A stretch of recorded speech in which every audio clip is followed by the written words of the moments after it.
We cover all the bases on dirt, dust, grease, and fuel stains, coming up on JC's Riptrack.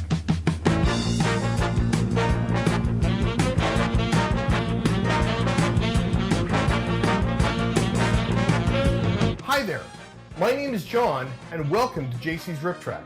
If you're looking for tips and advice on how to transform your plastic models into something that you would find on the rails today, then please hit subscribe and that little bell icon so that you can be notified anytime I upload a new video. When it comes to dirt and dust on your models, what is your favorite method?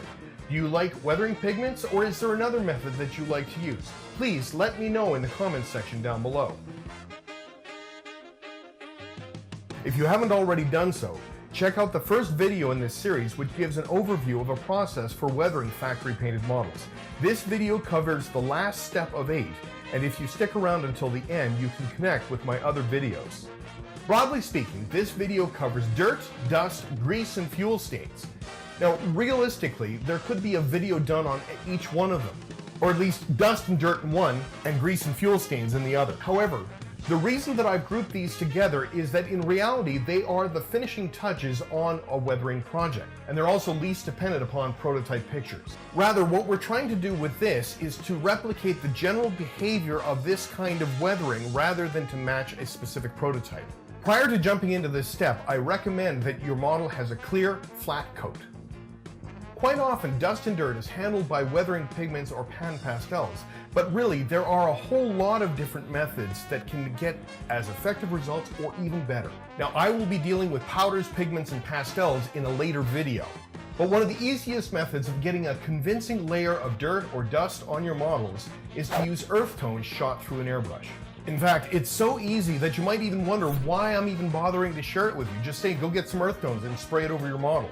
But it's the application and how you apply it that makes the difference. This type of dust and weathering can be done with any type of airbrush, no matter if it's single action or a dual action. When it comes to the colors of paint, there's some room for variation, but I find a great starting point is a 50-50 mix of Tamiya XF52 Flat Earth and XF57 Buff, thinned with their X20A denatured alcohol.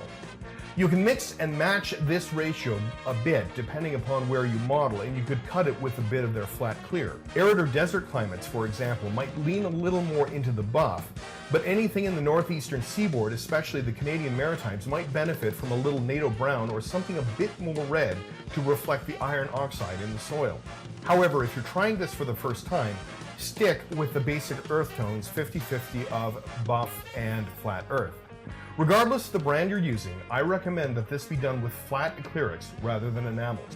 The trick isn't the mix of the color, but how and where you apply it. Often the easiest way is to turn the model upside down, lightly spraying the dust color across the bottom of the model and along the bottom edge and the sides of the car. Keep it light. Less is really more in this type of thing. It's also a good idea to have a few cars lined up to do this all at once. Unlike rust halos, you want to be spraying from about 10 centimeters or 4 inches or more. Be careful not to obscure detail when spraying this on. Also, while I haven't really touched on weathering trucks in this series, this is where you want to make sure that you give at least an equal coating of this dust mix on the trucks that you would have removed at step 2. Once you've done this, your model, aside from reassembling it, is basically done. However, there is, of course, grease and fuel stains. Grease and fuel stains are a small, subtle part of weathering that really is quite optional. You really don't have to do it, but it does add a nice little touch to your model. I even had to go back to a Canadian National Dash 9 that I had previously weathered in order to demonstrate this technique. This is one of the few cases where the use of an oil or enamel is used while still having a flat coat on the model. It works, but you need to be a little bit more careful than you might if you were working on a gloss surface.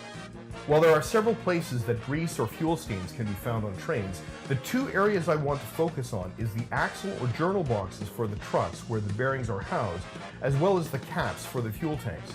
I'm going to demonstrate the latter while the former can be handled in the same way. In this case, I'm using a product from MIG Productions appropriately called oil and grease stains. It's an enamel and has a slightly glossy sheen to it, and it's also very thick. In an earlier video, I had indicated that MIG Productions had gone out of business. I was mistaken. They were re-released this past summer as a sub-brand of AK Interactive, and so they have all of their original washes that they have So these products are available, and they're coming out with new ones that I'm really interested to get my hands on. The idea is to apply a small amount of this stuff around the area that would have this kind of staining, whether a fuel cap or a bearing. Then take another brush, lightly dampened with thinner, and draw it down in a similar fashion to the rust streaks that I covered in the previous video. The reason why this step is left until last is the slightly shiny look that will stand out against an otherwise flat model. A flat coat of any kind would leave the stain there, and of course it would kill the realistic shine. So with that, we have now covered the basics. The dirt and the grease are the final layer that tells the story of your piece of rolling stock or your locomotive.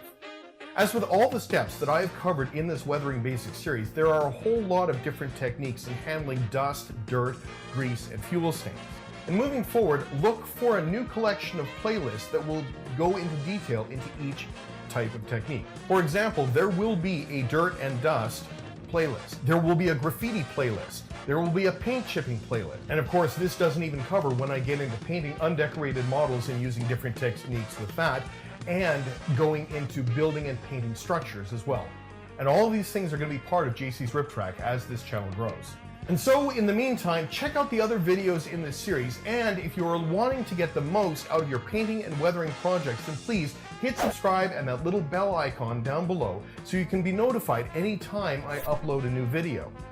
This has been fun, and I'm looking forward to where it goes. Look for my video next week when I get into some serious weathering on one of my own locomotives. So thanks for watching, and good luck, and may you keep on track.